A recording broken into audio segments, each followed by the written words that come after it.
I'll just tell you right now, Dan, I fully believe that haircut was only $1. Yeah! Jesus. Wow, putting me on blast. Hey, watch him with Dan and Tony. Hey, watch him with Dan and Tony.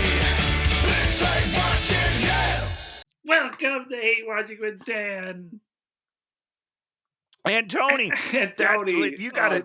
Forgot your name for a second there. Is that what I thought you were waiting for me? And we didn't plan that. We didn't plan it, and I dropped the ball. We got to play some improv games before we start, so I can really get on my game. Who's Fred Schneider? I'm Fred Schneider. How's that game go? That's how you play Fred Schneider. I always wonder if Fred Schneider knows that he has an improv game named after him. I think he started it, and then he just told everyone, he's like, just use me in the game. Just use me in the game. Greatest improv warm-up game of all time. That's not bad. So Hate Watching with Dan and Tony is a show where we watch movies, or a movie. Sometimes. We watch a movie per week, except the weeks where like something is wrong, in which case we play an old episode, but typically we watch one movie a week, and then we convene for one Saturday morning a week, but not always Saturday morning. Sometimes a Sunday or a Monday or Monday or Monday. We are incredibly busy guys. That's not true. Sometimes just, bad things happen. So the portion of the show we're doing now is the convening to talk about the movie, this week's movie. That's the whole show. Wait, hold on. What are the other portions of the show? When we watch the movie. Oh, I don't think that counts as part of the show, Dad. That's your homework. That's the pre-show. Well, that's pre-show. We only have okay. What is that? What is pre-showing it? That's something.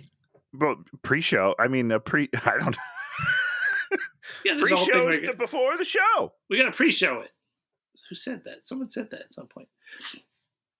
In real life. Yeah, I don't know what I'm talking about. We watch Dan's a movie. Breaking down. This week's movie was chosen by one of our fans and one of our... Not anymore. We're going to ban him. He's banned from the podcast. And I think a buddy of his told him about it. Our buddy Todd told me about this movie. Then I told Tony about this movie. And Tony's like, I'm all in 100%. And now Tony wants to kill himself because... Here's the thing. It has every element that I look for in a movie. Yep. Ryan Reynolds, check. Horror, comedy, teen sex. I mean, it's got everything that I want in a movie, Dan, and it was dreadful. They botched every single one of them. The movie is called Boltneck from 2000, clocking in at a sweet 1 hour and 31 minutes. It feels like 2 hours and 31 minutes. At least. And plus, did you watch it on the YouTubes? Yeah. With ads? Because that was driving me crazy. Oh, do you pay for YouTube? You don't have to tell me. Of course I pay for YouTube. You don't have to tell me. Only an idiot wouldn't. Can you imagine the amount of time I've saved in my life for paying for YouTube? I watch so much YouTube.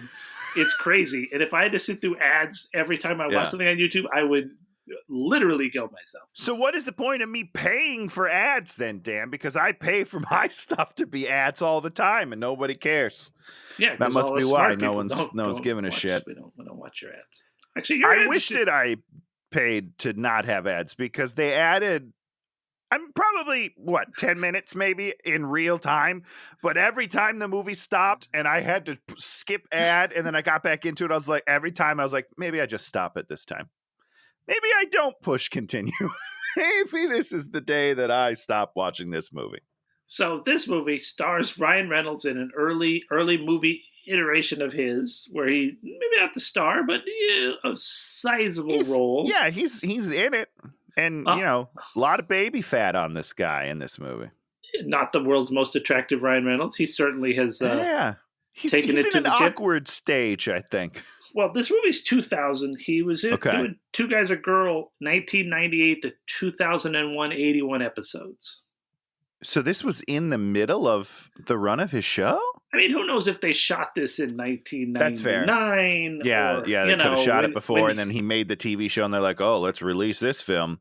And then I'm assuming the reason why you can't find it anywhere is because Ryan Reynolds is trying to scratch it from the entire earth. That's my guess. I mean, the thing is, it's interesting proto Ryan Reynolds because he's the only thing in this movie that you're all like, oh, I see what happened. You know, you're like, oh, I get a taste of Ryan Reynolds here and there, and you're like, Just a taste, though. And I wonder, I was thinking about this the whole time. I wonder if he just hadn't found the confidence yet, or if they wouldn't let him riff a little more, because he's very in the lines, and then every once in a while he gets to show a little personality, but for the most part he's just right down the line. And I would be curious to know if that was him being a little timid at the time, or if they were like, oh, we got to stick to the script, Ryan. Oh, we know you're on a TV show, you're big hot, we need to stick to the script. I don't know. I think he just sort of got away with a few things, and then they sort of kept him in. That's what I think. I think he's probably like, right. You know, like cracked wise occasionally, and you know, because what would have been on the page for this character is not the character he plays. Yeah, for sure. Right. Yeah. Ryan Reynolds, the other guy's working on this movie, directed by a guy Mitch Marcus, who went on to be TV director, doing all sorts of stuff. Oh, good. Tons of work. Right, good for him. The guy Dave Payne, who wrote it, went on to write Reeker, which I remember as being pretty good. Horror movie in a hotel, a rotting monster. I don't know if you've ever seen that one. I haven't, but I love monsters in hotels. And then he's gone on to do a bunch of other, you know, kind of medium level horror so it's kind stuff. of a stepping stone for a lot of people. This movie was not a death, you know, it was not like, oh, you're going to movie jail forever. Stop. Not like last week's Dark Tide, which shut down a couple people. The stars of this movie, Ryan Reynolds, Judge Reinhold's in there, Shelley Duvall is in there. Sorta, yeah. What's his name? I always forget his name, the guy from Night Court. Richard, Night Court. The guy that played Bull in Night Court. Richard Mole. Mm-hmm. He plays Ryan Reynolds' dad and is literally in 3 scenes in the movie, clocking in it. 3? Yes, he was 2. in 3, clocking in it. I mean, one of them might have just been him talking. No, I think he's outside the house maybe at one point. Okay. There's no way they had him for more than 2 days. Judge Reinhold. They probably had him for a lunch break. Let's be honest. Judge Reinhold also probably a week. I would guess. If that. Yeah, I mean, but if you're shelling out some money for the adults in this movie, and Shelley Duvall, maybe a week. Talk to me about. Did you do any research about Judge Reinhold? What do you mean by research? No, I mean the answer is no. Let me. I don't know why I asked you that question. I did absolutely no research on Judge Reinhold. Give me your impression on Judge Reinhold in this movie or overall. Like his career, who he is. His career is fantastic. Beverly Hills Cop. Yeah. And the Santa Claus. I mean, there's 2 great movies right there. That's all I know about him. I looked at him. He's your sort of classic working actor that everybody knows his name, but he doesn't, it didn't really amount to anything other than being in all the Santa Claus movies and all the Beverly Hills Cop movies, which which served him very well. But of course, the rest of his career, he never carved out what's his name? How I Met Your Mother guy, Jason Segel. Oh, sure. I would have thought Judge Reinhold was kind of a Jason Segel guy that, kind of moved in all these different arenas, but no, he's a guy that maybe occasionally gets a guest star, maybe occasionally gets a terrible TV movie. Maybe what the difference is, Dan, is Jason writes. That's the difference. He's super smart. He's a great writer. All sorts of positive things about him. But, just like from a standpoint of like the sort of look and the sort of thing, I was like, oh yeah, he's had no, it's just sort of other than Santa Claus it's kind of sad. Yeah, but I love both those movies. And I watch them almost every year. So he gets a lot of my business. Not that he sees a penny of it, because I bought them once and then just watch them over and over again. So I guess there's that. Any other beginning notes before we start talking about this movie? You didn't even name Matthew Lawrence, Dan. That would be my first note, is the actual star of the movie was not on your list of people in the movie. So my note is more for you than the movie itself, okay? Why would I mention him? It's Matthew Lawrence. He's cute. He's a cutie patootie. Did you do any research on Matthew Lawrence? Why am I doing research? I watched this movie. That should be enough for you, Dan. God, trying to make me do all this extra work. I got my own life, all right? Once again, a sort of non-career sort of person, sort of had some stuff, Boy Meets World, and then Boy sort of Meets does World, these things. He was great. College years. Woo. In and out of relationships / marriage with Cheryl Burke. Do you know who Cheryl Burke is from Dancing with the Stars? Isn't Cheryl Burke from Larry? No, she's from Dancing with the Stars. I don't know. Dark-haired one from Dancing with the Stars, was very successful at the beginning, and then just sort of kept on there. They were like in a relationship, out of a relationship, then they got married, and all this. And who do you think he's dating now? Well, he's a little bit older than me. He's in his 40s. I have no idea. Chili from Don't Go Chasing Waterfalls. Just a side anecdote about that song. I used to think the lyrics were "Go Go Jason Waterfalls." I thought the guy's name was Jason Waterfalls, and the song was like telling him to go get your life, take it by the horns, go Jason Waterfalls. I thought there was like an anthem for this guy named Jason. It wasn't. Well, anyhow. So this dude has done very well in the love category. Yeah, because he's handsome as shit. We're going to talk about his makeout style, but I think Tony probably liked his makeout style. Wait, I'm trying to think. One of them was terrible. Was it him or was it Ryan? It must have been him. Ryan didn't really do much in the makeout department. He didn't do much. So then most it must of his have stuff been was sort of Joey. implied. Sorry, Matthew. Oh, boy, he would have been so mad if he knew I called him his brother's name. Joey Lawrence, great kisser, by the way. Matthew Lawrence, lacking. Now, do you know who the other big star in this movie is that we know and love? Bugs Bunny. There it is, Bugs Bunny. We'll talk about who it is later, since Tony didn't notice. I didn't notice, I'll be honest. But another classic hate-watching perennial favorite. Oh, really? What else has he done? I'm not saying because you don't know. Okay, well, fine. You know what? Somebody Google it for me and then text me.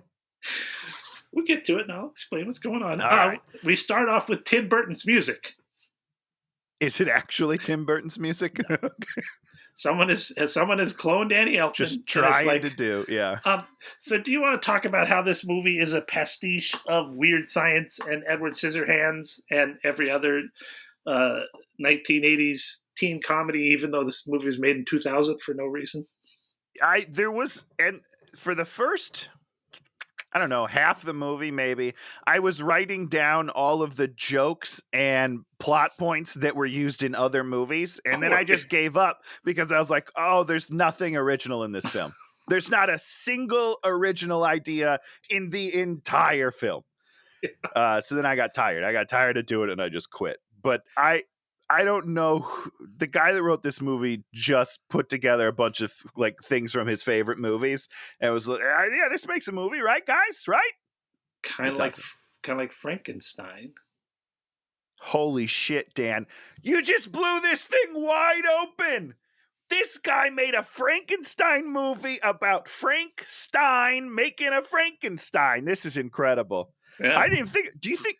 Okay, I did think of that before this. I was like, as I was, because we watch these movies and then I spend a lot of time ruminating while Tony's like playing his video games and imagining he's in Hogwarts or something. I would never, Dan.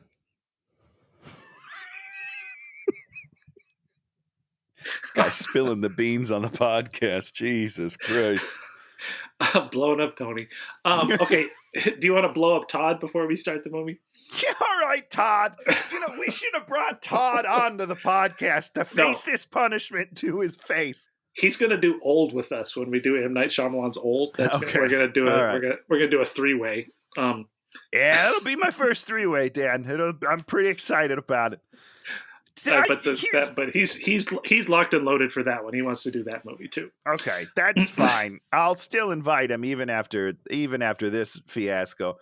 I would like to know, did he tell you whether he had seen this before? I believe one of his buddies had said, you got to watch this movie. It's terrible. Okay, so Todd, maybe do a little screening next time. Maybe put your own eyeballs on the project before you pitch it out to other people, because this movie's trash. Well, I think that, and the cool thing about this movie is this is like sort of the second or third, because we did that other Hollywood Ghost, which freaking loved. Great film. Movie. Yeah. Very, very different feeling from this movie. But I mean, this is one that I will take away a few things from as being like amazingly stupid and yes. Not enjoyable the first time, but this is a movie that you could maybe grow to love a little more over repeated viewings. Maybe. I appreciate you feeling that. Here's my arching problem with the movie. Yeah. It's too slow. And I don't mean plot-wise. I mean literally the dialogue and the pauses between the dialogue. It feels like everybody is pausing to make sure their lines are clean, which is something that, in the wide, you're like, don't step on each other's lines because we'll get you in the close-up and we can do it in editing. But this feels like everyone is punctuating the end of their line and then being like, okay, one beat and my line. And a beat and your line. It is so slow. There's no pop. There's no pizzazz. It's Ryan Reynolds. He should be popping all over the place. And it's a trudge. It's tough. So it's sort of like two 80-year-old women playing tennis, Yeah. To be fair, they're still better at tennis than I am, but I don't want to watch it. Pick it up, ladies. So come on, ladies, let's go. What is your feeling about the movie Weird Science? I'm assuming 1985. How old were you in 1980? Were you born yet in 1985? I was 0 years old. 1985. May 1st, 1985 is when I was born. But okay, so maybe it came out and you were like 3 months old or something. Yeah, which I'm sure I watched it at the time because I of course saw it in theaters. When did you come across that movie, and what are your key thoughts about that movie? We would be in middle school. Okay. When we went down this kind of rail in the teen sex comedies, we started watching them because we had cable and all the good stuff is on. Are we still allowed to like it? I don't even know. I guess it's probably pretty problematic because they create a woman or whatever. Okay, we're gonna have another conversation right after this one. That's completely off topic. We continue. Okay, not about creating women. Got it. I love Weird Science. I think it's great. Okay, I haven't seen it in a few years, a while, but it's funny. I rewatched some of it in the past 5 years, and I mean, I enjoyed it when it came out, and you're just like, all the things that I enjoyed about it are still there. Is it my kind of movie now? No, but does it still? John Hughes knows how to build a movie. Period. Still my kind of movie. Let's be honest. And the thing that sticks out to me the most is Bill Paxton. He was very funny. And I'm sure it's problematic. I can't really remember his jokes. I'm sure a lot of them are homophobic, and but they were he's so good in that movie. Yeah. I don't know. I think I would still like it, and I do think it's probably still my type of movie because I love teen sex comedies. Yeah, I'm not ashamed to admit it as a 40-year-old man. It's creepy. It's really creepy when you say it that way, though. I'm sure Bill said butt munch a bunch of times. Butt munch. So there was somewhere that somebody was talking about how there's no more sex in movies. They've sort of de-sexified them, and there's not nudity anymore, and there's not and there's look at Avatar, least sexy movie, and I understand it's true, but you'd think that there'd be. Even like we were talking about Terminator 2, even though there wasn't any sex, there was some but there was in Terminator 1. Terminator 1, there was some sex. Little Kyle Reese. Yeah. Oh, yeah. Oh, yeah, because they make the kid. They make John Connor. Yeah. You got to have sex for that, for the most part. It's kind of going away, and your sex comedies just are fewer and far between, I would guess, if there's any. 100%, which is why I'm going to start bringing them back. I've got a couple in my hip pocket that I'm going to try to sell around town, Dan. So one of the people that was talking about this, they posited, or somebody posited, that the reason that this is because we're watching these movies and Yeah. we aren't giving our consent to the characters to watch them have sex. I don't like this theory.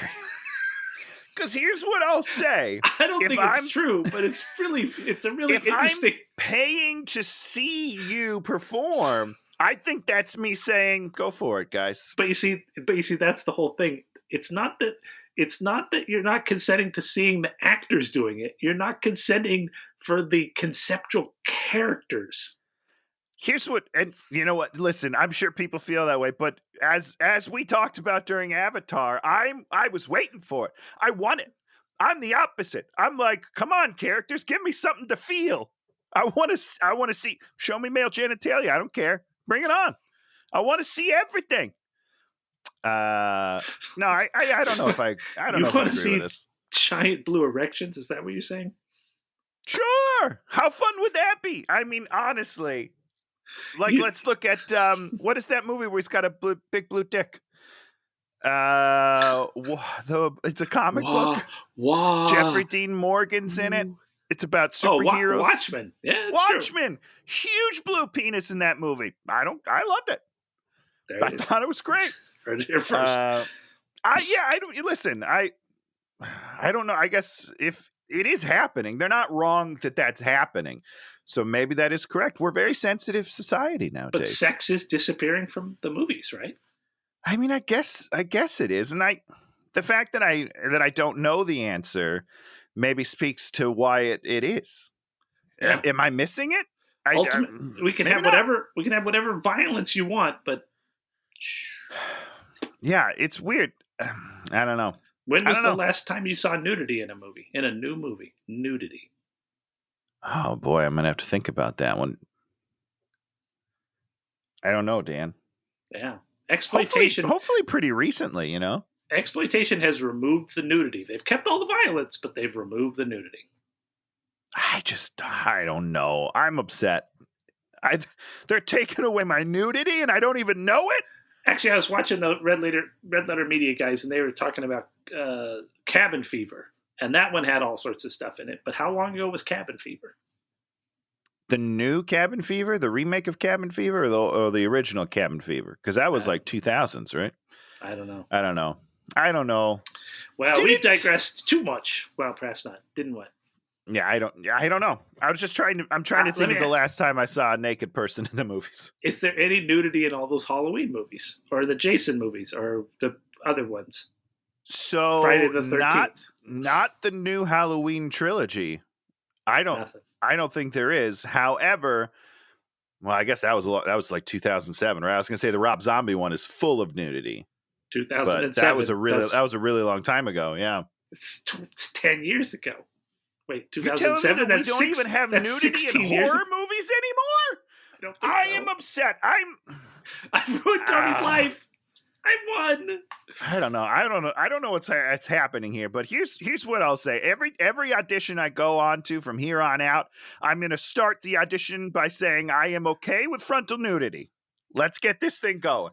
And if you want to paint my penis blue, I'm good with that too. Any color you want. I think a pink or like a nice like a fuchsia would be good. Los Angeles, El Nino, slow pan up a window to the lab. Are we still at the beginning of the movie? Hammer, voiceover, story of a dead guy that came back. Several days that a corpse is dead, there's still energy in it. It's still making Hold on, pimples. don't it's skate still over this pooping. because is this real? Did you do research on I death? didn't do research, but I'm pretty sure this is. Your hair continues to grow. I'm not surprised that you continue to make Okay. pimples. I mean, I don't know that All right. you typically when you die, your bowels release and you're just like pooped. Yeah, just the one and done, I think, but I don't know. I'm pretty sure the hair continues to grow, and so I'm not surprised that pimples could. I'm sure everything sort of keeps growing, but as the blood flow stops, it stops having the the nutrients and all the good stuff to keep it going. Yeah, I guess there you go. but this guy I think also it's pretty fucked up. The dead people can keep growing hair, but I'm going bald by the minute. That's just some bullshit. But then the sort of idea that there's this bonus energy left over that's waiting there to bring Then the I can body just back. jumpstart you. Yeah. So he is revivifying his mouse, which is kind of Revivifying? Is that a real word? sure bringing it back to life. Revive, but revivify. I think so. Revive, but revivify. You can't. All right, continue. I have no way of disputing it. So he has this antenna on the thing. He puts the mouse on the thing, and he brings the mouse back. Do we ever see the zombie mouse? We just sort of hear about I don't believe we see it. Yeah, we see that the thing is empty, and he's like, "Oh, it's alive." But that's really about it, I think. And at one point, it chews out of its cage, and at one point, he's crawling around the floor looking for it, thinking that it's going to do something. It never does anything, and it never means anything in this movie. It disappears. Yeah, it disappears forever. There's a zombie mouse somewhere out in the world, hopefully creating more zombie mice, and then we get the sequel about zombie mice taking over the world. So we cut to him at school. What he's been doing as voiceover is really him doing a report. Probably the most clever thing in this entire movie. Wow. I mean, the bar's pretty low, but wow. Everybody's bored by him. So Dan, let me just take you back. They're in high school, right? High school, yes. If somebody in high school was giving a report, in a true factual, like this is my science experiment, and he's talking about revivifying the dead, I'm not going to be bored in that class. I'm going to be like, what the fuck is going on right now? Who is this guy? We got to get to know him. These kids, they're interested in their TikToks. They're not interested in like. Dan, this is 50 years before TikToks. They're interested in their vines. They're not doing anything. These people are just staring off into space. Yeah, like high school kids do. Do you want to talk about the science teacher? How much should we talk about him? He's do you one want of to talk the about creepiest do you want to talk about the characters. actor that plays him? So this is the guy, right? Nope. It's not the guy. Then I got nothing. I'll just say that this. What? His name's either Michael Fleischer or Robert Fleischer. I don't remember. I forgot to look it up. Okay. Voice of Roger Rabbit. Yeah, great. That's great. He's the creepiest guy in the movie. I've got real concerns about this teacher. That's all I'll say for now. And as they come up, we can talk about him. He's always in he shows up in moments where you're like, why is there a teacher here? He probably shouldn't be here unless he's creeping on the kids. Somebody does a Frankenweenie joke, which Frankenweenie, of course, the classic Tim Burton thing. Oh, okay. Yeah. And then Robert Fleischer does like a whole "I'm coming to take you away" kind of bit. Yep, he does a weird voice that I'm assuming was supposed to be a joke. But I do believe it's the first time he speaks. Yeah. So I thought at first, I was like, oh, is this what he's going to sound like the whole movie? And then immediately he turns it off. And it was like, I was just kidding. That was a fun Transylvania type joke for you. It didn't work for me. I was upset. We got some rap music. Frank has a friend who I don't know that we ever hear the friend's name. Do we ever hear Frank's friend's name? Oh boy, I don't remember. Yeah, probably not. And he's because he kind of fades out. He fades out pretty quickly, So he is hot for Macy. Who Macy has a friend. Initially, Macy's hair seemed very blonde, and then she has a blonde friend, and then we realize that she's a brunette. Did you get confused about her and the blonde I don't friend? know if she's a brunette, but definitely like a dark, dirty blonde, But did you ever get her and her friend a little confused? Well, her friend again disappears, so it's fine. I'm pretty sure this is the lady from Step by Step, right? Is that what she's from? I'm pretty sure she's from Step by Step. She's from one of the TGIF shows. More importantly, what's she from, Tony? Step by Step? Is that Hottie and the Naughty? Oh yeah, that's our girl from Hottie and the Naughty, who has a name. So she's our girl that I was talking about. Of course. By the way, as an update from Hottie and the Naughty, Craig's doing great. He's on tour again. He's killing it. Christine Lakin, Hottie and the Naughty. Yeah. There you go. And as this movie went along, I just kept liking her more. I was like, okay, I love her. She's great. She's obviously very appealing, and she's good. You know what I mean? Like, the script isn't enough to drag her down, unlike poor Maddie Lawrence. And then there's the Latina girl, Darian. And then there's Ryan Reynolds, who plays a simpleton punk rock guy.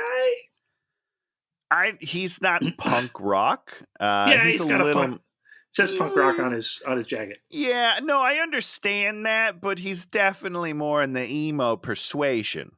Or like the guy that like Columbine will shoot up the Jesus Christ.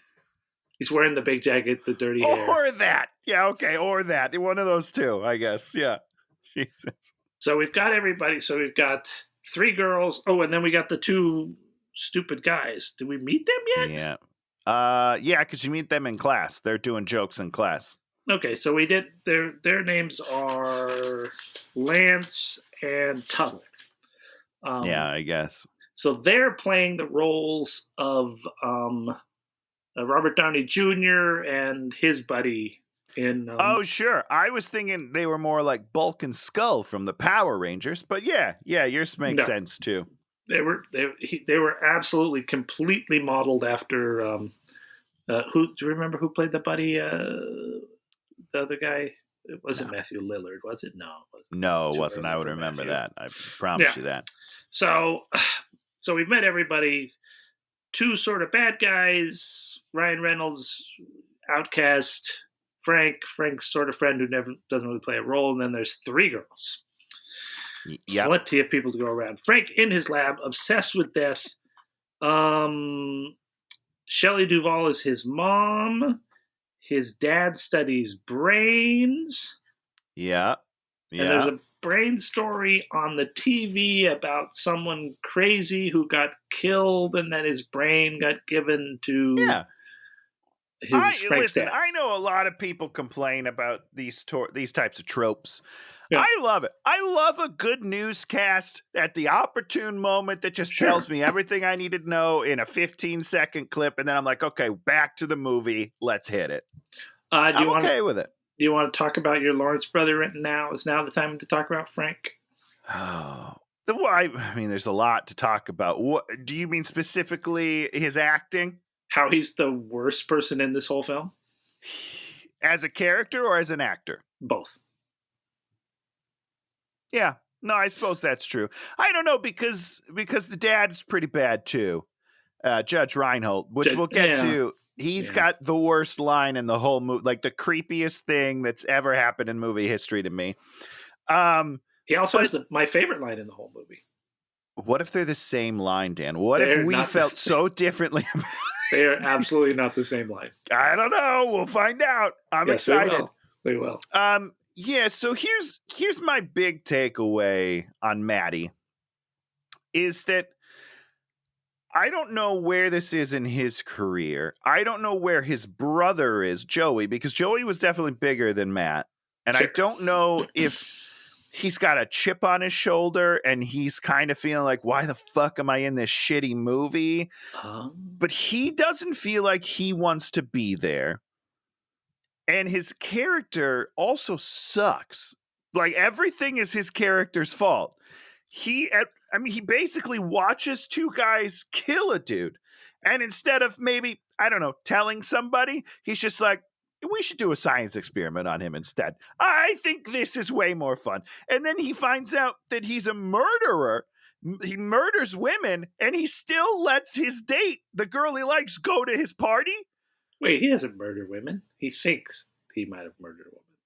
I thought that's what the guy did, the brain.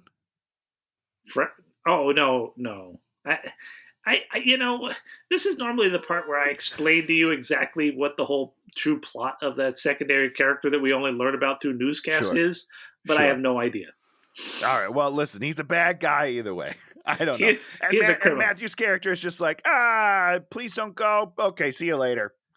More importantly, he always is sort of staring off in the middle distance and never actually having a character moment for the most part. And he also leers after women a lot. And not in like a cute, forlorn, not that leering's cute. I'm not advocating for men to stare at women. Okay, conditional leering. This is Tony. Conditional leering, okay. It can be done respectfully, not the way he does it. He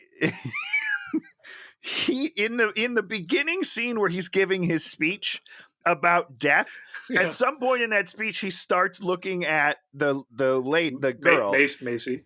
and he's for sure fully erect during this conversation because he is giving a speech, and his eyes, he is fucking her with his eyes, and it's creepy. And nobody is like, "Hey, guy, go back to talking about death." He's a sick bastard, Dan. Okay, so he goes to the party.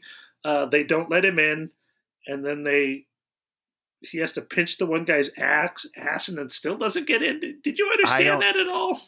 Do I understand it? No. But it's so bizarre. The person who wrote this doesn't remember what it's like to be a high school kid. That much is clear. And he's like, kids are always doing hijinks. You know, it would be funny is if one guy took his butt out and made another guy pinch it for no reason, which is fine. It's fine, but it's not funny. It's just weird. You're just it's just weird. It's almost like you're doing something as like a reference to something, and like nobody gets the first. Like, Yeah. why is this happening? If I understood this, I might think it's funny, but it just seems very. But weird. I don't. Yeah, it's super weird. And then the line is even weirder because he's doing. What does he say? He's like, "I knew it. You're the one that's dreaming." I didn't. I mean, I understand he's doing like the pinch me, I'm dreaming joke, but somehow he's trying to turn it around on the guy who pinched him. And I don't get it, Dan. I genuinely don't understand the joke. Okay, so back at the party, everybody's having sex except Macy, and then Carl shows up looking for beer or codeine, and then they push him in the skating over some pretty important stuff here, Dan. Okay. So there's a really weird, and I won't get into this too much, but there's a really weird through line for the blonde girl character where she feels like she's underdeveloped in the chestal region, which is very sad. It's a very serious problem. You could just say she feels undeveloped. You don't have to in the chestal region. It's Tony, but. Okay. In the chesticles, as I used to call them on my own body. Wow, that's great. So that makes it better.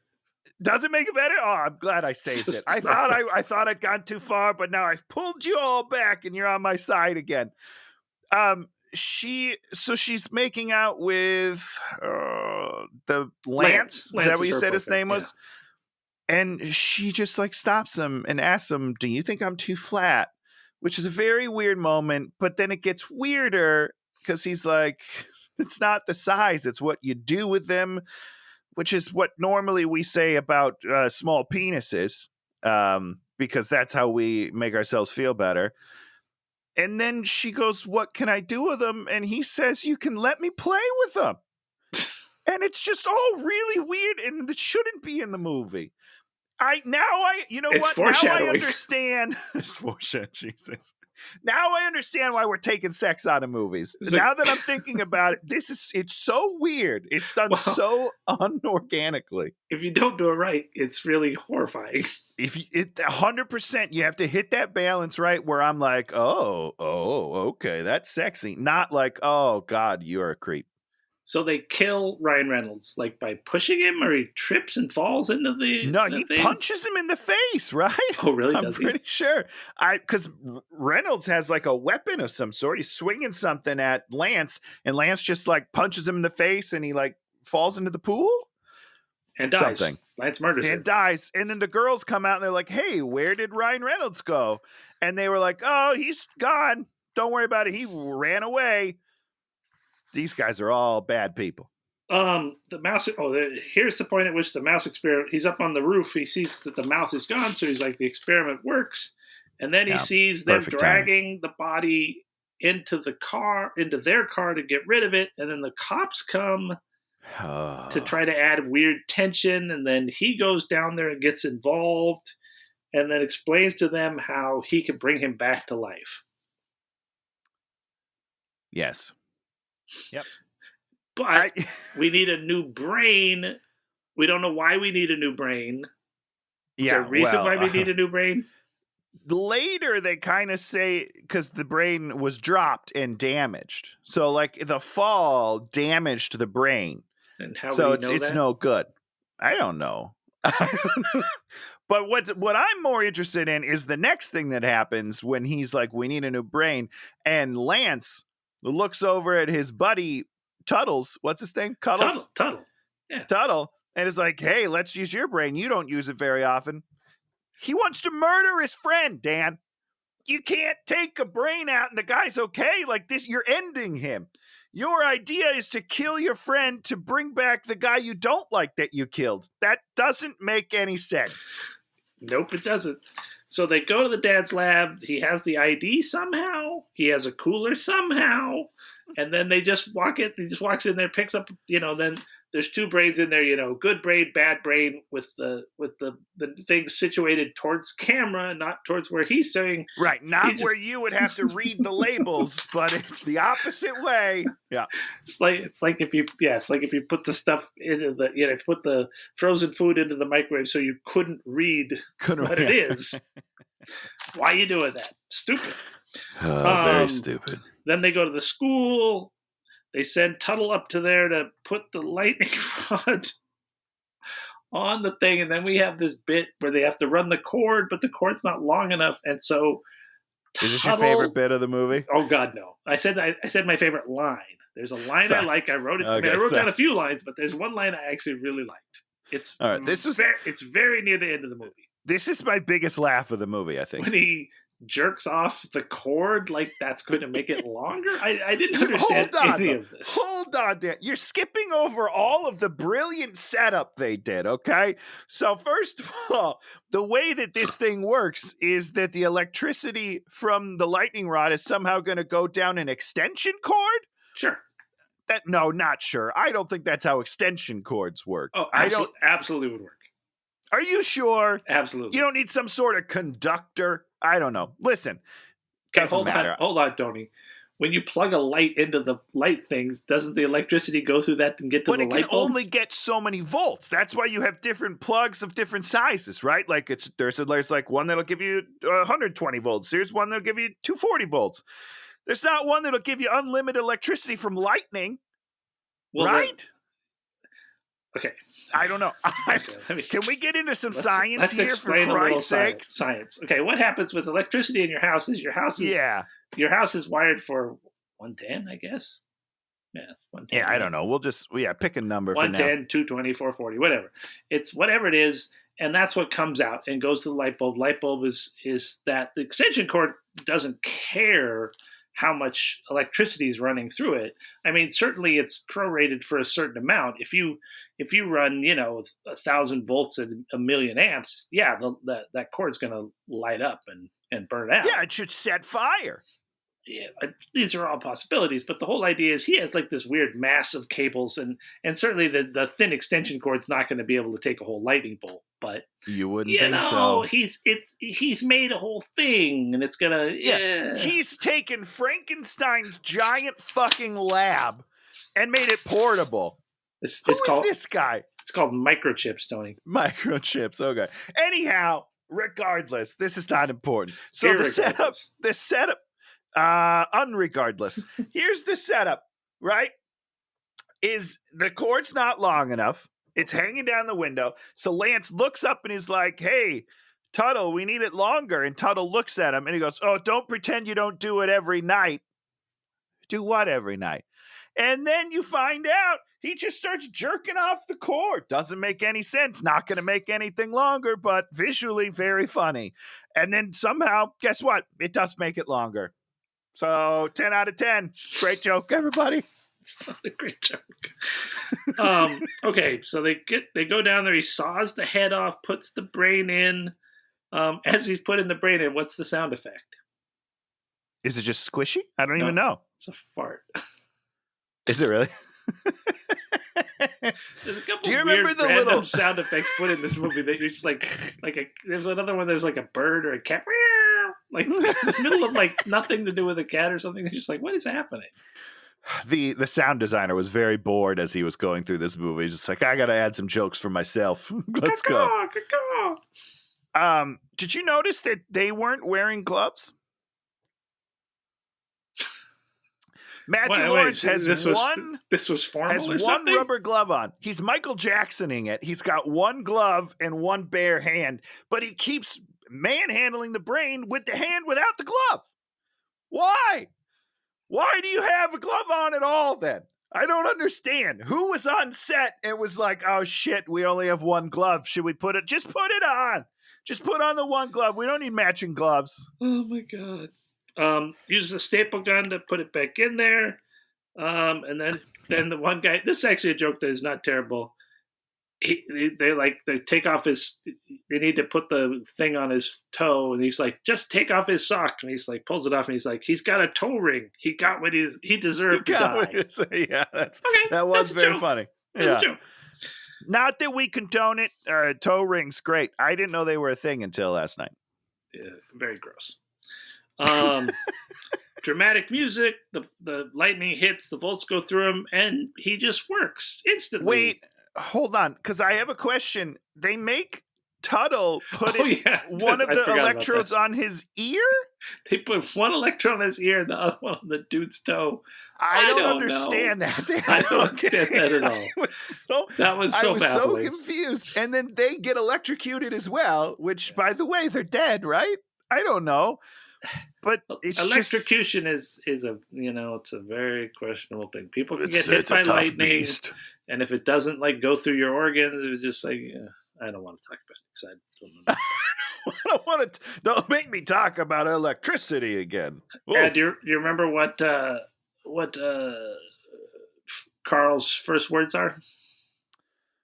I stink. Is that what he said? That's what he says. Yeah. And then Joey Lawrence explains that the necrotic skin will just burn off or just something. Going to grow back. Yeah, I don't think that's how any of this works, Dan. Nope.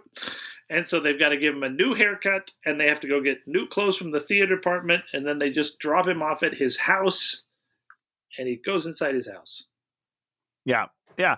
Oh, one thing I wanted to point out just real quickly is when he's dead and he's laying on the table, he's flicking them off. Oh, and that's a running joke, and I think it's fun. It's not a terrible joke. 100%, I promise you that was just Ryan Reynolds. Without a doubt, that was just him just being like, yeah, I'm just going to do this the whole time. Ryan Reynolds wrote that joke. He knew when to call it back. He called it back right when he could. 100%. 100%. The next day, Frank is friends with Lance and Tuttle. And he sort of, I don't know if he blows off his buddy then, but he blows his buddy off at one point. I think it's right away when they become friends. Carl has a big knife somehow. He's come back to high school. He's come back to high school, and he was able to bring in a giant hunter's knife. It's not like a little knife. It's like a Crocodile Dundee-sized knife. And then he's just stabbing his locker with it. Nobody calls the principal. Nobody calls anybody. Everyone's just like, yeah, that's cool. There's a giant knife in school. Times were different. Tony, why is he at school? Because he's a kid. Is he? Well, his brain isn't a kid, but he has I don't know, Dan. If somebody put your brain into a high school kid, you would come back and do this show as a high school kid. Oh, I don't know. Never mind. Yeah, I know you would want to go to high school. I'd probably go back to high school. With all of my knowledge now, Dan, I would be summa cum laude. So we're just going to ignore the whole idea, but he somehow has some memories of the old Carl, I guess, or some understanding of who the old Carl is. He brings up schizo, so it seems like he might have both, which doesn't actually make any sense. Yeah. Because he's only got one brain. Yeah. Who knows? Mm-hmm. And the girls are hot for him now because he's more attractive, Carl. Well, he did cut his hair. His hair looks much better. Yeah, it looks a little better. The next night, the mouse has escaped. Judge Reinhold's his dad. He's looking for it on the floor while Dad and Mom are having a talk. Yeah, I don't know. And then there's another news story about dead Carl. And then there's a new news story because Carl does something and then the police have to take him home. He annoyed burping. Annoyed women or something? Yeah, I guess I don't remember, but I do remember seeing his face on the TV. You're right. Yeah, he did I don't. something malicious, and then the police just took him home. And there we get to meet his dad, who's played by Richard Mole of Night Court. And he's gonna like put him in his place, and then dad's gonna beat him, and then he just punches the dad and is. Oh, so this also isn't your favorite line. I thought this was a pretty good line. He comes home, and the dad's like, "Where have you been?" And Ryan Reynolds goes, "Trying to get laid?" as a question, and it made me laugh. I thought it was pretty funny. Now, do you want to talk about the Ryan Reynolds characterization of Carl and how it's not at all what this brain is supposed to be that I could tell? Well, it becomes a very subdued version of Van Wilder, as opposed to like some sort of criminal guy. I don't know, but I'm okay with it because it's the only tiny bit of enjoyment that I get in this entire film. There it is. The next day, Carl versus Frank. Frank's going to tell all, but he says, "You've given me a second chance." And then Carl's like, "Okay, I'm going to get you a girl. Let's go buy homecoming tickets." What? Wait. You're skipping over a lot of great stuff. I think this is the first time that his voice goes low. Oh, it's so bad. When he's talking, he talks like this, which is, what's happening? It's like an effect. So the idea is maybe when they do this voice thing, it's like the evil side of him. That's when the criminal guy is taking over his whole brain. I guess. It's very confusing because, again, he's only got the one brain. He doesn't have two. It's not like they do a left half, right half replacement, right? Where he's got half of each brain. Maybe he's got the artistic side of the old guy, and then it's just one brain. He's just the criminal. I don't understand what's happening. I think some dinosaurs were so big they had like a bonus little brain like near their butthole that like I got 3 or 4 brains up inside me. Don't even worry about it. So they're going over there, and he's going to buy tickets, and Frank's like Carl's pushing Frank forward, and Frank's like sort of flirting, talking to Macy, and then we see Carl steal all the homecoming money. Yeah, just right in the open. I mean, this guy's ballsy. Macy's still, no, I can't go. And so Carl's like, okay, we're going to throw a party. So he takes that money and buys a whole party, and it's a Hawaii party, and it's off the chain because his parents, Frank's parents, have left to go to some sort of brain function. And Macy shows brain up. Function. Wait, hold on. We got to take a moment to appreciate that double entendre there. The brain function. Double entendre.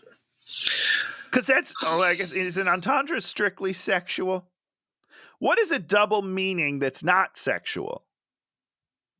I don't know. All right, Dan, you really let me down. I like brain function. That was all I was going to say. Let's move on. Can we move on? I'll cut it out later. Macy loves the party. She's never noticed him, but he's like, yes, we've been in school together for 1,000 years. And then they just sort of connect. And then they're in love. And she's like, you're a genius. Here's my number. And what happened, Dan? Where's the development here? Because they went from 0 to 1 million off screen, I assume, because everything we see is super awkward. He does not, like if Carl had like given him a couple of lines or given him something, but he's still creepy leering guy. He's not being. He does nothing charming, nothing sweet. He's just a creep the whole time, and then all of a sudden she's like, "I love you." I love you. Like, put him in a decent. He's still wearing the same shitty jacket, Yep. Now, I have another question. His last name is Stein, right? Okay, now this is a great time to talk about this, Dan. So his name is Frank Stein, and yet Frankenstein does exist in this world because he's got a Frankenstein poster in his room. So the parents purposely named him Frank Stein, and he just happens to also be obsessed with bringing the dead back to life? I don't know. Probably should have seen it coming, guys. Okay. Terrible writing. Oh, I think this might be the line. Also, does anybody make a Frankenstein joke in the movie? I don't believe so. Okay, well then I don't believe that this is real at all. So Carl gives him money to get the whole house clean. So when the parents come home, the house is clean. Not only It's that, but very weird. he says the van is on the way right now, which I think is around 10, 11 p.m. at night. I don't know why there'd be a cleaning van coming right then. Very strange. So we don't see any of this cleaning. They come home to a clean house. So it's kind of like, oh, we'll just do the party in the house later, and then we'll shoot this in the nice house. It's very confusing.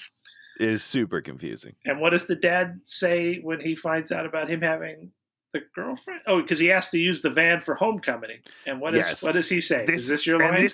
Is this your line? Not at all. Okay, good. So yeah, weird. This is my line. This is the creepiest line in the history of cinema. So Matthew Lawrence is talking to his dad. He's trying to borrow the van to bring his new girl to homecoming. And his dad's like, no, basically. And he's like, come on, Dad, there's a girl. And he gets very close to his son, looks him right in the face, and he says, did you inseminate her? So gross. I've never heard that word used in like earnest. You know what I mean? Like no one ever. Do you say is she pregnant? You don't say did you inseminate her? That is a weird. It's so weird. It's so gross, and it's so off-putting. I really did not enjoy it. I did not. And then the dad's like, you can have the van when you raise the dead or something. Yeah, because that's something that dads would do. Yeah. Right. So she then we're like, boom, we're at homecoming. She has driven, and she's like, that's fine for me to drive. Yeah. Yep. You're like, wait, what? There's supposed to be some sort of conflict, but there was no conflict. Nope. The whole conflict of the last scene just resolved as if by magic. Because Judge Reinhold was like, please let me say inseminate her. I really need to say it. It's in my contract.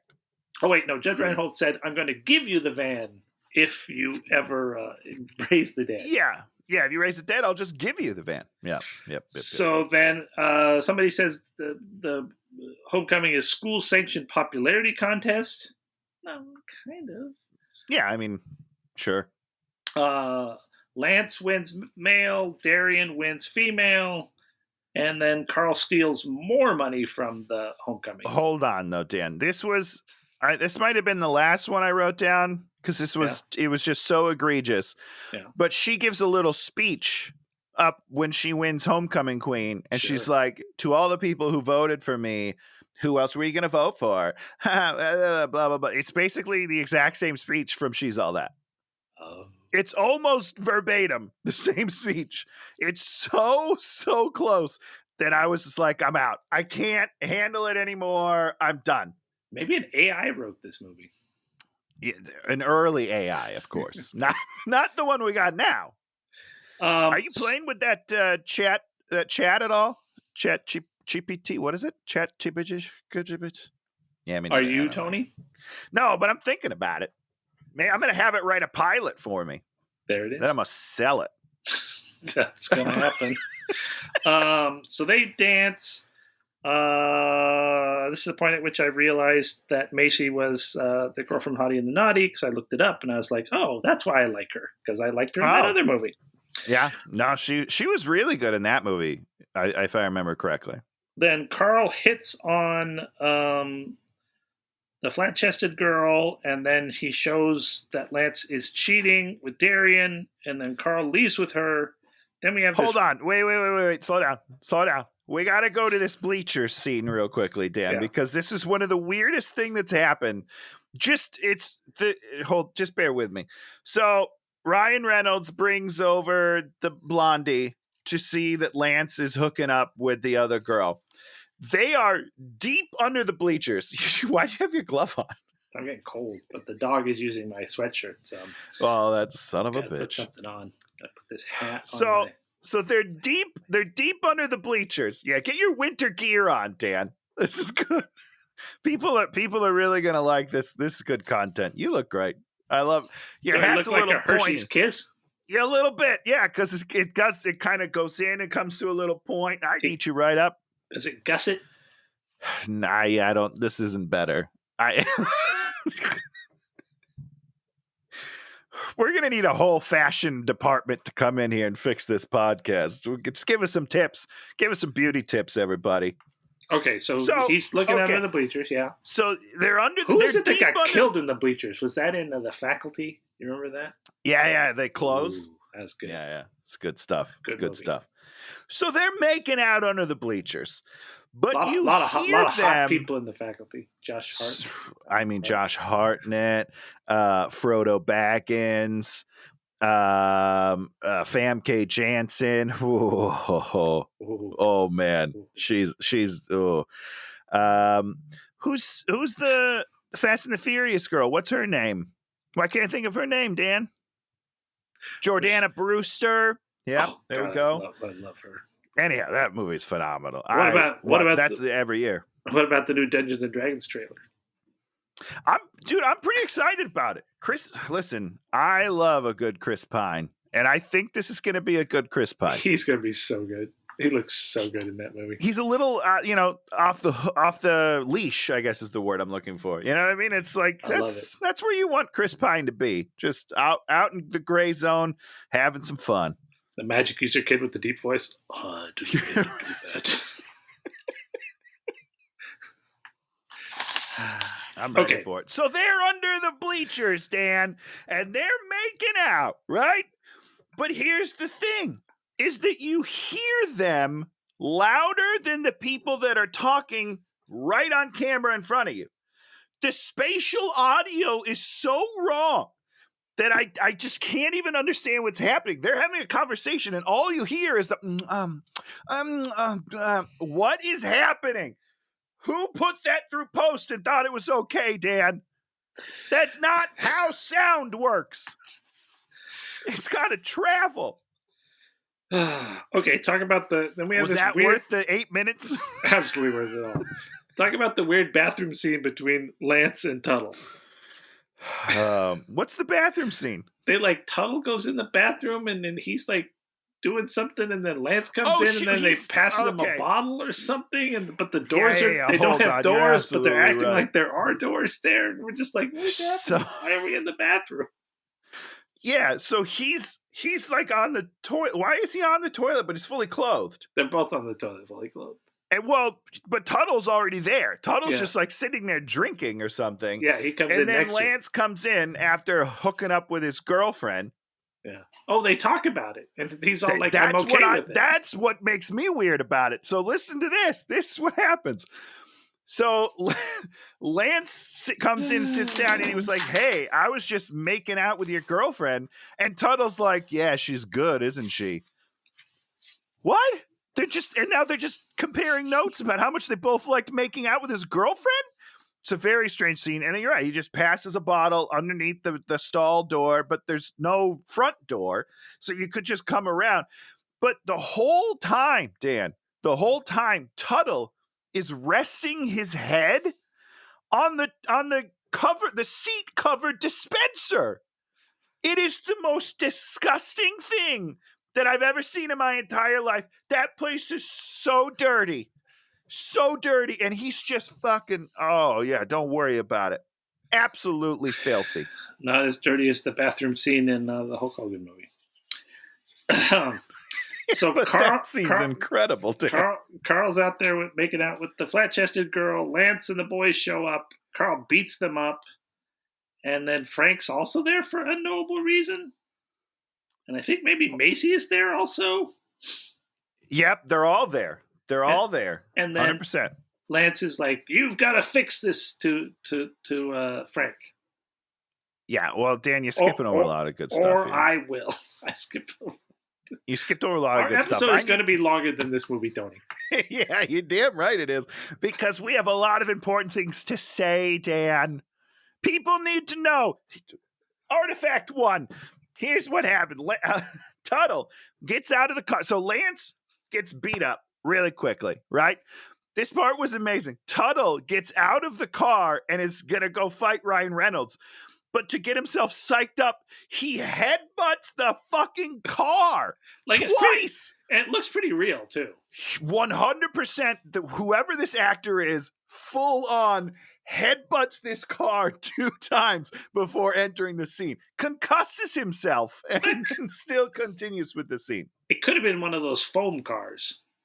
A foam car? I've never heard of such a thing.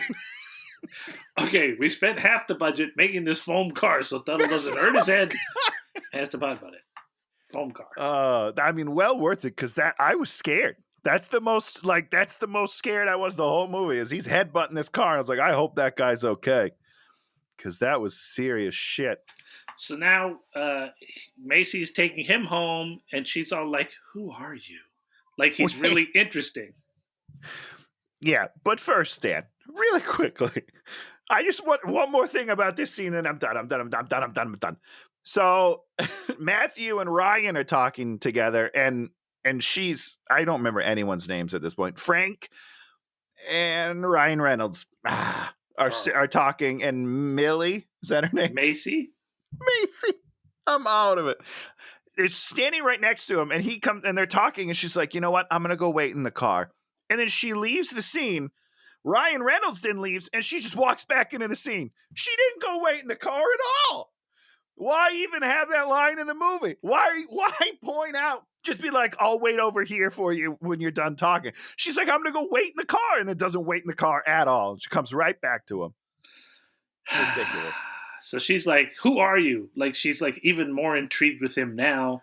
Yeah, he is a mystery wrapped in an enigma. Then they kiss, and then he says something about like a second date, and then she says, I'll save the whip and gorilla suit for the third date.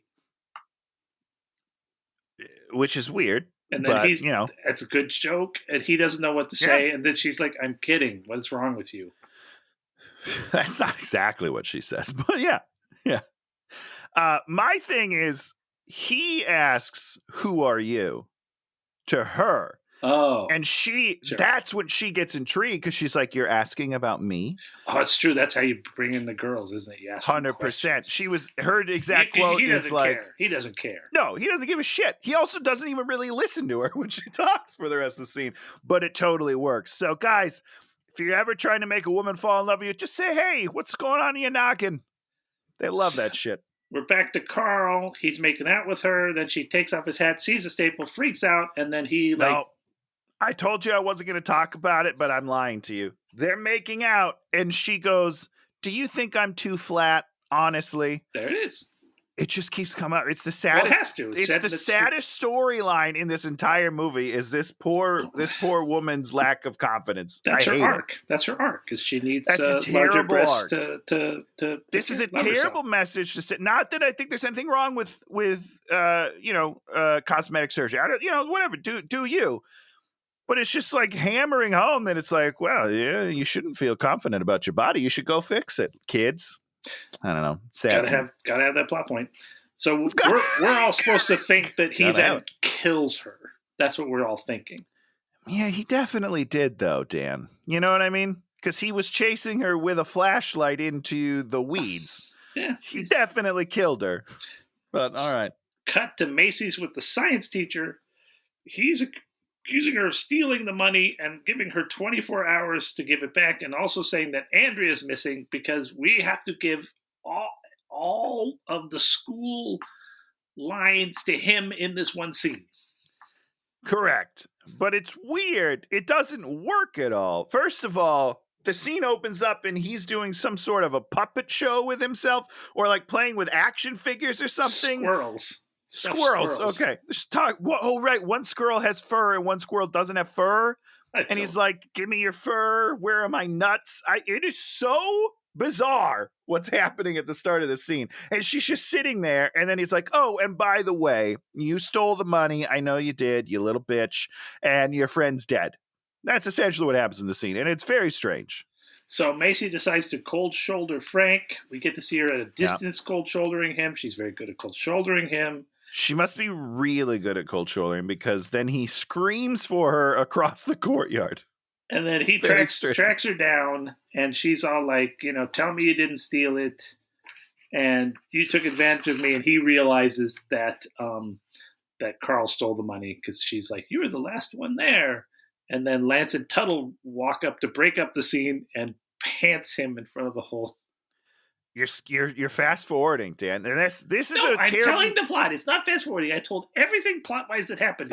If you want to color in some more of this, that's fine, Let Tony. me- But don't let me say shade- you Let can me shade shade it it in. but don't put it on me that I I'm didn't. bringing my I have the whole crayons plot. today, Dan. That's the I have plot. the whole I'm plot. doing the I got plot. the whole I'm plot. the plot guy. You're But here's- you're the okay. colorful Tony. Let me talk about the line where we see Princess's ass. Oh, he's wearing boxers like this. That means that the sun will shine tomorrow. What is it, groundhog? The sun will shine tomorrow. Okay, Tony, what do you have to say about that? I just want to say this is where it solidifies what a terrible character Matthew Lawrence's Frankenstein is. Maleficent is like, hey, the money disappeared, or the money was stolen, and my friend has disappeared. Yeah. And Matthew Lawrence's response, do you remember what it was? No clue. He just goes, "But we're okay, right?" Whoa. Doesn't give a shit about anything at all that's happening, and just wants to get laid. It's awful. He should hate immediately him. have said something like, "That is, I'm gonna make this work. I'm gonna look her in the eyes." Right? Not that he ever looks anybody in the eyes, because he's always looking at the he's- middle distance. Yeah. Just close eyes with her and say, like, I would never let anything happen to those beautiful eyes. And I'm That's gonna, good, Dan. if I have to go in there and take the fall, I'm gonna do it. But I'm gonna make this right because you're special to me. See, that's all lies, right? It's all lies because I'm I still was falling for it, Dan. I'm thinking exactly what he's thinking. Like, I got to get in there. I got to fix I just got to make it okay between us. I don't give a shit about anything else. I got to solve this problem for 30 seconds so that we can do that sweet kissing, Just sweet kissing. necking. Oh, yeah. So he gets pantsed at the end of this scene. And then what happens, Dan? The creepy teacher is just there. And he walks up and he's like, "Hey, Frank, can you keep your pants on during school hours, please?" Fucking terrifying. Why is he there? He was watching it the whole time. He's called the Button. He's the Button on that scene, Tony. Well, he's a terrible Button. He's the creepiest Button in the Buttons. This is now we're going to do the second appearance of Richard Mole in the movie. Frank goes to Carl's house. Richard Mole tells him he's not there. Oh, yeah, I didn't remember that part. You're right. Yeah. So it is 3 scenes. 3 scenes. Yeah, you're right. Then I guess he tracks down Carl and he's like, "What did you do with her? I made by you." the way, Carl this is is what he says to Carl. I made you. I can break you. Yeah. What makes him think that? Because he's insane. He's an insane person. He's got a God complex. That's what's going on. The Dr. Frankenstein always does have a God complex. And then, here you go. Here's your Frankenstein reference, and Carl says it in the book. What does he say? Remember, in the book, the monster wins. Yes. Yeah, you're right. You're right. And nobody thinks it's weird that his name is Frank Stein and he's playing Frankenstein. Then Carl's like, "The girl's fine. I stole the money for you." And then they do the terrible voice, and he's like, "But we're gonna fix everything because we're gonna do a party tonight at my house, which is actually a mansion."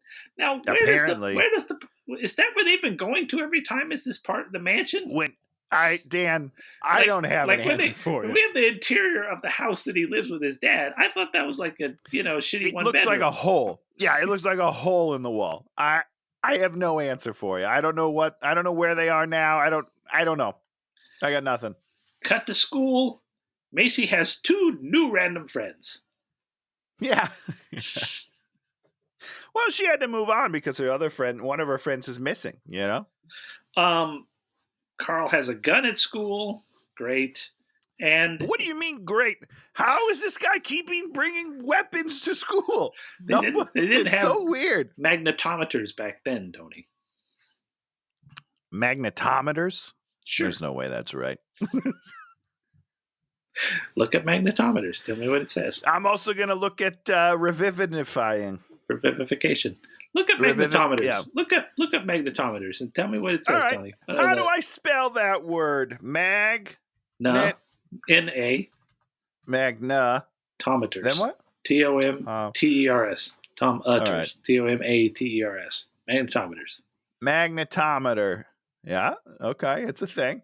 It's a device that measures magnetic field or magnetic dipole moment. Moment? There it is. Movement? I don't know. There it is. Okay. They measure the direction, strength, or relative change of a magnetic field at a particular location. That doesn't sound like the thing that you want it to be. You know what I mean?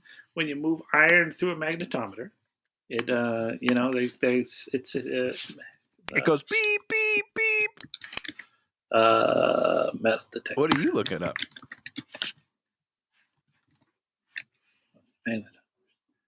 Magnetometer, metal detector, lowest price and free shipping. How much is it? Let me look it up on PTI World. PTI World. How fast is the shipping? Can I get it by Wednesday? Walk through metal detectors, which comes up on magnetometers. Here we go. I want one of the wands. Can you get me a wand? The Zor Pro 33 Zone. Get more details on the Zor Pro 33 Zone. There's also one that sounds like a pretty good model. $3,287. So shut up, Tony. Bad. Don't ever question me. Don't you ever question me. If I never questioned you, I would never learn anything, Dan, because you don't take the time to tell me about things unless I press you on it. You're gonna learn the hard way. I'm gonna tell you. So somehow the day after homecoming is Halloween. Does that make sense to you? I didn't do any of those dances when I was in school. Is that possible? Yeah, it's possible because homecoming is the first dance of the year usually. It's usually in the fall during football season. So yeah, that would make sense, I guess. It's possible. Seems a little absurd that they would be there. Feels a little late to me, but I guess it's possible. So now Frank goes to this roach coach. Or no, Carl goes to the roach coach with Frank to rob it. And then this was the guy who killed Carl in his old body. And then maybe we're supposed to take away from this that Carl's evil brain Carl is not as bad as we could guess he is, but there's a whole pointing guns at head. That's my only thought as to what this scene is about. Okay. All right. It didn't work. No, didn't work. Because there's a lot of full-on backfire. A lot of pointing of guns at heads and So he points a gun at the guy, and then Frank comes up and distracts him, and then the guy points the gun back at him. Meanwhile, there's a woman cleaning the roach coach behind them, never stops cleaning. No, she says some. Does she? Yeah, she does say a couple things. I swear they keep cutting to her. She's just cleaning. More importantly, there's two people in the roach coach. There's two people. Oh, is there two? There's two people. There's one on this side, and then there's her, and then she makes a couple noises like, "Oh dear, oh no." But they don't run away. They don't hide. But more importantly, he's already been killed by this guy once before. Knows this guy has a gun. Turns his back on the guy with a gun. 100%. For no rookie reason, mistake right there. To confront stupid Frank, who's useless. Yeah, Frankie. So worse than useless. Then I think Carl just leaves, and then Frank just leaves. Then nothing. Comes because Frank what's his name? Ryan Reynolds leaves with the car. Yeah, he leaves with the car. And although Ryan Reynolds does get one good line, he's like, "He killed me first." Yeah, that's a good joke line. Yeah, funny. Where is the line that you like, Dan? Aren't we almost done with this movie? I told you it's the very end of the movie. Okay, all right. Frank goes to Macy's house. She has I've seen a lot of movies. She has the worst Halloween makeup for any movie ever. They just painted her face white, not her neck. And I don't know what she is. Is she a vampire? Yeah. It's like, how can you make someone that's pretty attractive very unattractive? just looks stupid. And then he's like, "I wouldn't let you down." And she's like, "Don't go to Carl's party." And then he begs her. And then I wrote, "I can't act." So the begging's not working. Do you think that's what Matthew Lawrence was thinking during the scene while he was trying to emote? He's like, "Fuck, I cannot act. This is tough." I guess Macy just goes. It's a big mansion party. The police pull over Frank. And then we get this whole bit with him being pulled over. And then he flees.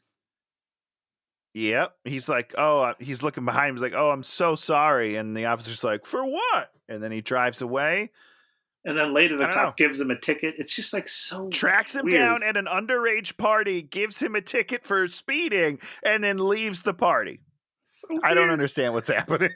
And then this is the third time Richard Mall. He's in the party. dressed as the Grim Reaper, and then he takes it off. He's like, "Great party, son!" And then he puts it back on, and then walks off. And you're just like, I don't understand what. I didn't even understand who that was, Stan. Was his dad. I mean, it doesn't make it less weird now that I know who it is, but it was still very strange. All right. Carl drags Macy to the basement, and then Frank. Yeah, it was a weird jump because they were just at the party together and they were talking, and then it's a cut. It's just a straight cut, and he's dragging her through the basement. No. He drags her through the house and down to the basement. Really? Yeah, he does. Huh. All I remember is they're just talking at the party, and then there's a cut, and then he's just dragging her along. She's like, "Stop it!" I have no idea what happened. He probably fell asleep, but yeah, he drags her down to the basement. Just one of those 2-second like nod offs where your head just falls and you're back up. And then Frank appears down in the basement and is like gets Carl off of her, and then he's like, "Go home," and then she like sort of leaves. And for a second there, I thought she was going to say she was enjoying it. Because she says, "Sorry, Frank," and then like gets closer to Ryan Reynolds and is acting kind of like guilty. And then she just walks away. I don't understand the acting choices. But I also don't get cast anything. So maybe I just don't get it. She was probably making out with Ryan Reynolds and enjoying it, and so she was confused. The actress was confused. The character knew what was going on, but the actress was like, "Well, this is actually really fun. He is very cute." I get it. Then we have a sort of a fight intercut with upstairs dancing, and then which doesn't work because of the music choice that they have is like, I don't know, super weird. Doesn't fit a fight scene. It's terrible. Andrea shows up. She actually did not get killed. She just went off to a clinic to get her boobs done. She went to secretly get her boobs enhanced. Yep. Then we cut back to the fight. Boom. Carl points the gun, fires, no bullets. Then Hold on. Oh, wait, Lance has shown up at this point. Yes, there you go. Yes, because that's who he's trying to kill is Lance. He's trying to kill Lance. He's got the gun pointed at Lance, and he's like, this is a direct line. I don't know what it means. Maybe you could tell me. Ryan Reynolds is pointing the gun at him. He says, "I might be able to make it back to heaven by killing you." Because he'd be doing heaven a favor by killing Frank and Tom. But back to heaven? When was he in heaven before? There's no way he went to heaven the first time he died. I guess he did. I don't believe it. I don't believe he'd be let in. And then we cut to Frank. He goes click, click, click, click. Frank has the bullets. When? How? Explain it to me, Dan. They were never even close. How did he? What is he just like secretly taking him out with his mind powers? We need the director's cut because there must have been a scene in there. I don't know, man. I don't know. Doesn't make a lick of sense. And then somehow they immobilize him and they put him in a guillotine and they cut off his head. In front of people at the party. Yeah. Nobody does anything. Carl cries. And then he carries him through the party outside, puts him in his van. Nobody says anything. No, see, that's where you're wrong.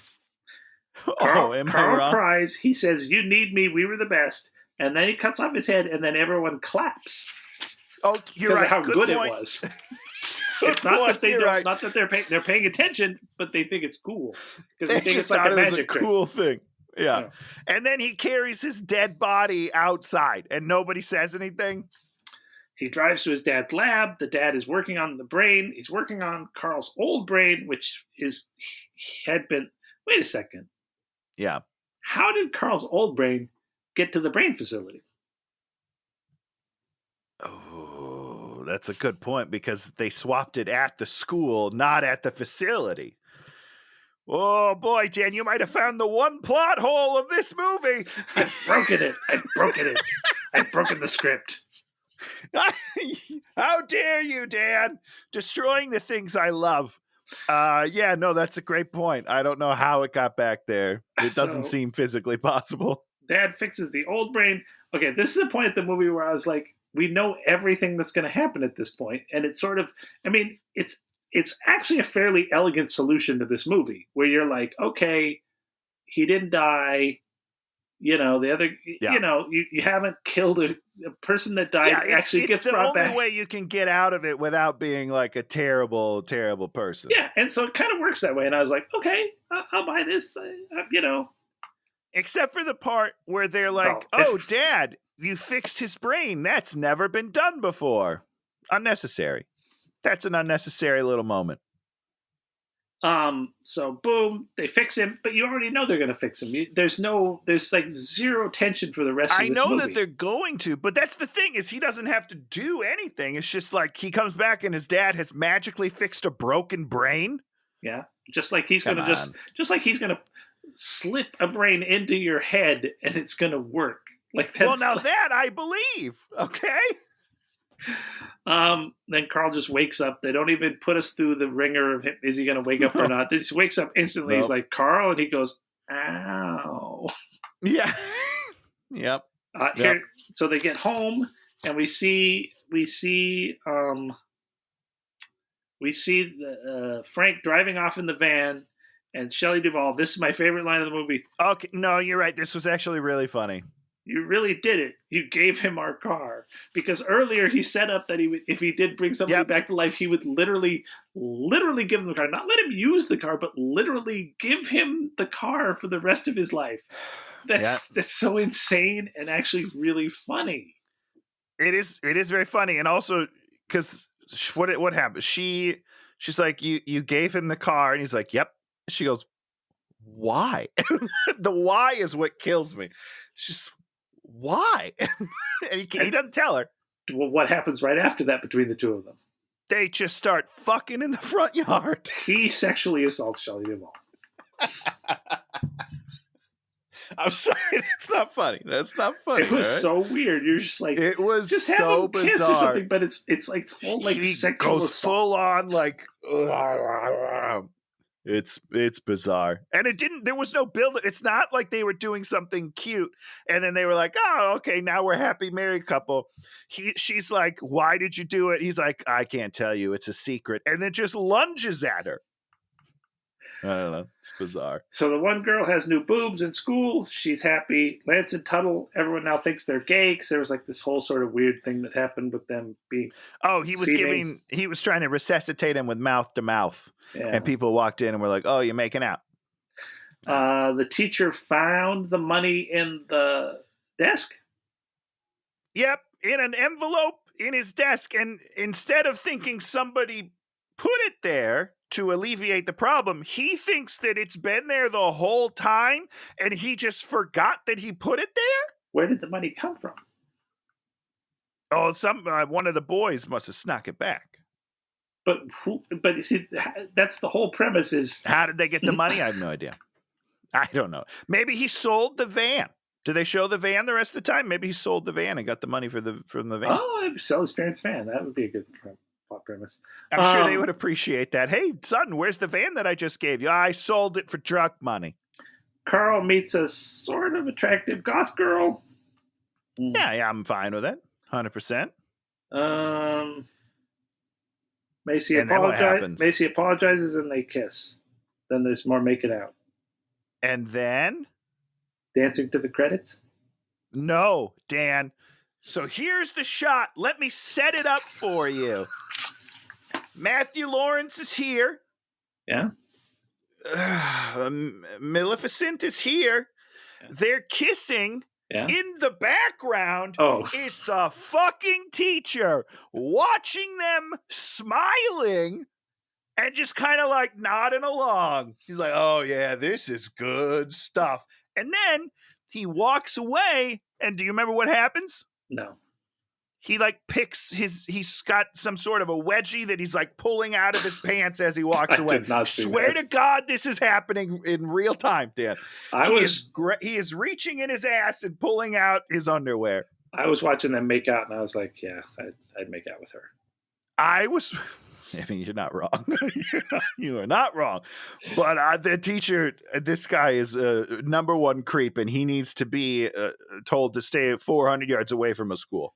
Do you want to talk about the dancing in the credits? Is that what you call it? I don't know. It was like, this is Right, what this so is the it's bonus we get is them dancing in the credits. exactly. This is, and someone just was like left the camera rolling at the party and was like, "Guys, just dance. It'll be fun for the credits." Nobody knows how to dance. Nobody seems to want to do the dance. Ryan Reynolds is kind of funny because he like comes up to the camera and Yeah. makes a face or something. But then Matthew Lawrence is doing a disco, which is really slow and really bad. And then the guy that plays Tuttle comes and sort of does a disco. And then I think he realizes, like, oh shit, I think Matt just did that. So now I have to do something different. And then he does some. It's fucking terrible, man. It's embarrassing. And then watching the credits, there was someone in this movie who played the role of comic book salesman. No. It's in I the don't credits. believe that to be true. I don't remember anyone buying a comic book or selling a comic book. In the credits. That must have been, it must be a role similar to how I get roles in which I am cast and I do perform and then they cut you out of the movie because So they're we're- like, never mind, this guy's terrible. We are definitely demanding a director's cut with the comic book salesman. We also want to know what happened with Igor the Mouse. Yeah. We want to know how they 100%. got the money back. We want to figure out how the bullets got out of the gun. And there was one Yeah. other thing that made absolutely no sense. Maybe with a better explanation as to Carl's interaction with the Roach Coach guy. Maybe we Great. Yeah. I mean, that's another 25 45 minutes, Dan. Like, That- that's a lot. needs to happen. It needs to happen. Let's get it. 20 years later. Who plays this comic book salesman? Why did you even notice that? Richard Speight, Speight. I was going to look him up. I didn't. It sounds familiar, doesn't it? I don't know. Speight. Richard. Is it Junior or not Junior? Junior's 53. I feel like it's got to be Junior. He's in Supernatural. He's Loki. That's great. I love this guy. He's great. He's in a band as well with some of the other members of Supernatural, and they're pretty dope. Maybe try and contact him, Tony. Maybe send him a message through whatever social media you're connected with him and find out what his role in the movie was. I'm going to try to get his IMDb and see if it was him or if it was his father, but that can be another time. That's more for me than anything. Okay. You're on this. Tony's on that. This is the point of the show where Tony's going to talk about something he liked this week. Indeed, sort of. What I like hasn't technically happened yet. It happens in about 5 hours from now, and that is that MLS is back, and it is on Apple TV, and we're going to be following the Loons all season. The Very Loons. excited. Yeah, that's the Minnesota United FC. Oh, they're like named after a stupid bird? That is our state bird? How dare you, sir? You son of a bitch! Thing I like this week, just finished it this morning. We Have a Ghost on Netflix. Oh my God, that's on my list. Is it good? Give me a thumbs up. Christopher Landon. Do you know who Christopher Landon is? Oh, yeah. I love this movie. I loved everything about this movie. Oh, I I'm so give this excited. movie a 10 out of 10. I like reading like these negative reviews. I don't know what's going on with the world, but Christopher Landon, I loved Happy Death Day. Happy Death Day is one of my favorite horror films of the last decade. I haven't watched the second one. Not as good. I always wanted to. And then he also did the Freaky movie, which you've seen. Which is phenomenal. And I think they're doing a crossover? I think you have. I think that's coming. No, I don't think so. Oh. I think you have Freaky on Voodoo. I'm going to go watch it now. This movie, Yeah. just like, it's like a real, I don't know. What's his name's in it? Hellboy. David Harbour. Yeah. I'm very excited. He's so good. Yeah. I'm not going to tell you anything about it. Yeah, don't tell me anything about it. The family's good. Anthony Mackie's good. The mom is good. Yeah. Everything is so good in this movie. And it's like, I got emotional through the whole movie, beginning to end.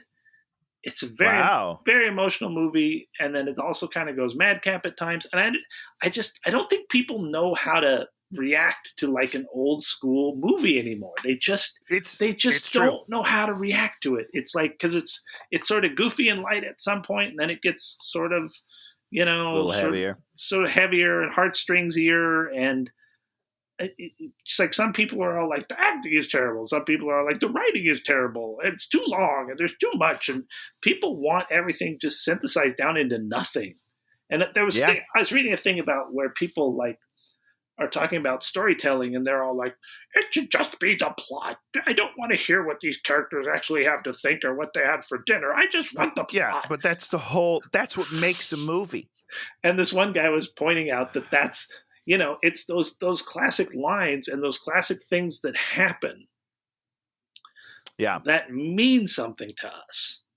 And God, just so much of that's been drained out of movies where there's literally nothing left there. There's just like a void. And this movie, I watched a couple of interviews he did, and this interviews with the director of like that movie. And I think one I was reading and watching an interview for some maybe for when Freaky came out. These interviews with the director of these movies, 241 views. Oh, that's weird. These have no views. Not like, and that makes me feel a little bit better about this show. It was really interesting to think about. Like this guy directs movies. This movie like one of the best movies I've seen all year, and definitely a movie I it's like Eurovision, and there's some movies that come out, and you're just like, are like, this is a good movie. I love this movie, and I'll think about this movie and how they structured things and how they subverted things, but also paid homage to them, and just do all these great things. And the world just doesn't want that anymore in general. I mean, the critics were like, I do. Yeah, so. I think there's still people out there, but it's like we are in this sort of TikTok nightmare where people just want everything condensed down into like 13 seconds. I'm glad that you said it. I want to already be done with this. Throw it in the trash. I don't want to be like the old man raging against what's cool. Yeah. But yeah, TikTok is destroying the world. Not the world, but definitely entertainment. Like we are in a weird shift, and it's just getting worse and worse and worse, and I hate it. And that's the thing I just don't understand is like Dune comes out, and everybody loves Dune, and it's beautiful, and it's like 3 hours long, and it's great, and people will sit through that, and I mean, I loved everything. I loved everything about it. But I'm surprised that they can survive that. But like, I mean, this movie's a little long, and that's pissed people off because it's 2 hours and 7 minutes because it really goes into it. But it's like, I was just sitting there like, where are we going with this? I'm not quite sure where we're going with this. So I love it. Well, I'm excited to see it. I think we might watch it tonight for movie night, if I'm being honest. I loved it. And just a heads up, Dan, there are rumors of a Happy Death Day Freaky crossover, but it has not been greenlit by Jason Blum yet. Yeah, he's got the premise for Happy Death Day 3, and he's had it in his pocket for a couple of years now, and he's like, if somebody wants to make it, we will make it. Everybody, I want to make it. The girl in it the girl in it gone on to do other things that are important? Yeah, big things. Wait, which one? From Happy Death Day? Happy Death Day, yeah. Got it. I don't think so, but the young lady in Freaky is now in Ant-Man. So. Oh, she's the daughter? She's the new daughter. Yeah. You didn't see the Ant-Man, did you? No. I have not seen it. No. I also haven't seen Black Panther. You didn't watch the Black Panther yet? No, I haven't. I don't know. I guess I might be just done with them. I don't know. I'm not sure. I mean, have you seen the MODOK pictures? Oh. I have not. No. Is it good? It's really good, huh? Dan loves it. It is. It's one of those things you want spoiled before you see the movie, because if I was to be sitting in the movie and they did that, I would. And it came on you. I would throw my popcorn at the world and like walk out and find out who's the idiot what the fuck is this? That made the choice that they made. Oh, that's so funny. Ruin MODOK? How can you ruin MODOK? MODOK is the greatest. I mean, I'm sure I'll see them at some point. Sure. But I don't know. They haven't really given me a reason to see their movies since they killed off Robert Downey Jr.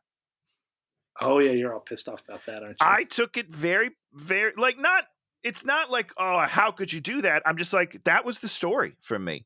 It was always his story, and that's where it ends. If he died, that's it. Kind of was his story. I don't know. Yeah, like, I'm all good. That was a decade-long story. Great job, but I don't give a shit about the other people, turns out. Oh. But I think the girl, the daughter, is supposed to be really good in the movie. And what's his name? The guy who plays Kang is supposed to be great. Well, I've heard nothing but good things about him, and I wish I could remember her name. I feel bad, but she's great. She's in Supernatural as well, and she was this. They were this close to making a spinoff with her, and I wish that they would have. But that's not my call, I guess. No, it's not your call. Okay, Tony, give us a movie for next week. So, Dan, if you remember, I remember everything. Actually, I remember very little. A few weeks ago, I don't know when it was, weeks, months, I don't know. I mentioned that we did indeed have an email address. And it's, once again, to reiterate, it's hatewatchingwithdanandtony@gmail.com. And we got an email on January 20th, which I never checked this email. We got an email from Anonymous. They didn't leave a name when they sent the email, but they did recommend a movie. So we're going to do Anonymous's recommendation. But I just thought I never checked the email, and I checked it the other day when I was setting up the Instagram account, which, by the way, everybody, we now have an Instagram, hatewatchingdat on Instagram. I think that's it. Right? With some little clips that are funny. Some little clips. The big super clip you did of a bunch of different things was great. Oh my God, it was hilarious. You like that? Oh, yes. I'll try. Yeah, well, listen, they're a lot of work. I don't know how long I'll keep it up, but I'm going to try, guys. I'm going to try because we're taking this into the future. Let's go. 2023 is our year, Dan. Anyhow, we got an email. If this is a viewer's choice, then you get the next week's pick, too. This doesn't count as your pick. I don't want it. Counts as my pick. I take it back. I thought of it all on my own, Anonymous. Nope. You son of a bitch. I'm selling you out. Like it's going to be hard to. God, I find movies all the time. Okay, I know, we got a lot of them. What do the viewers want to see us talk about? This one viewer wants to see a movie that I consider to be one of the greatest films of all time. It's a real child fantasy come to life. And it is, of course, called Blank Check. Do you remember this movie? Hold on, I'm thinking. Yeah. Is it one of the kids from Home Improvement? Oh, I don't think so. So it's like a stupid kid that gets a bunch of money and then gets to spend it on shit and then learns that life is not about money, but instead about hookers and blow, or not hookers and blow. I don't remember how the movie ends, but I hope that's not the lesson. I hope the lesson is you need billions of dollars to be happy. I hope that's the lesson that we learn. The lesson is once you spend all the money, then you have all the stuff, then you're happy. Then you're good to go. Yeah. Don't give it back. Wait, so you love this movie? As a kid, we would watch it all the time. I haven't seen it probably 20 years. I don't know. Good. But it's this and Richie Rich where we watched these movies all the time as a kid. So I'm excited to get back to it. Blank Check, 1994. And it is streaming on Disney Plus, everyone. So give it a shot. Who's the kid? Sorry, yes. The kid is, of course, Brian Bonsale. Does that do anything for you? It rings a bell. It rings a bell, but I don't know what the bell it rings is. Let's see here. Blank Check, Fatherhood, Father and Scout. I mean, he did a bunch of movies in the 90s. Okay. He was very cute. He doesn't look great now. I hope you're not listening. I'm sure you're doing fine. He's still acting. So he did a movie in 2022, so it's fine. Maybe he sent the email. Maybe he sent his own email. I hope it was. Listen, Brian, if this was you, please come forward. Please stand up. I will give you all the shout outs that you can handle. I swear to God. So we're going to be blank checking it, and then Tony's going to pick another movie. We're just doing, we listen to our fans. If you need us to do something, we're going to do it. That's right. We'll do anything you ask us. Doesn't even have to be a movie. We'll do anything. Ask us, please. Please be our fans. They're like, Tony, do the next show full nudity. I'll do it right now. I mean, you only see me top up, which is, let's be honest, not the half you want to see. You know what I'm saying? I got great calves. That's all I'm saying, Dan. So we're blank checking it next week. And yes, sir. If you like what you see, you could track down that email. Follow us on Instagram. Look at our Instagram. Leave us a check mark here. There's a blue check mark, so we don't have to. We don't have to pay for 2-factor authentication anymore. Can they leave us a blue check? What? A thumbs up, subscribe, Thumbs up's good. leave Yeah. a comment, all that stuff. Connect. It's Do about other stuff, connection. yeah, be friends. Yeah, We want to be friends with you. See if we're I on want you to know that. Look on TikTok and find we aren't there. Maybe that's the next. Yeah, we're not maybe on that's where TikTok, Tony's yeah. going next. TikTok.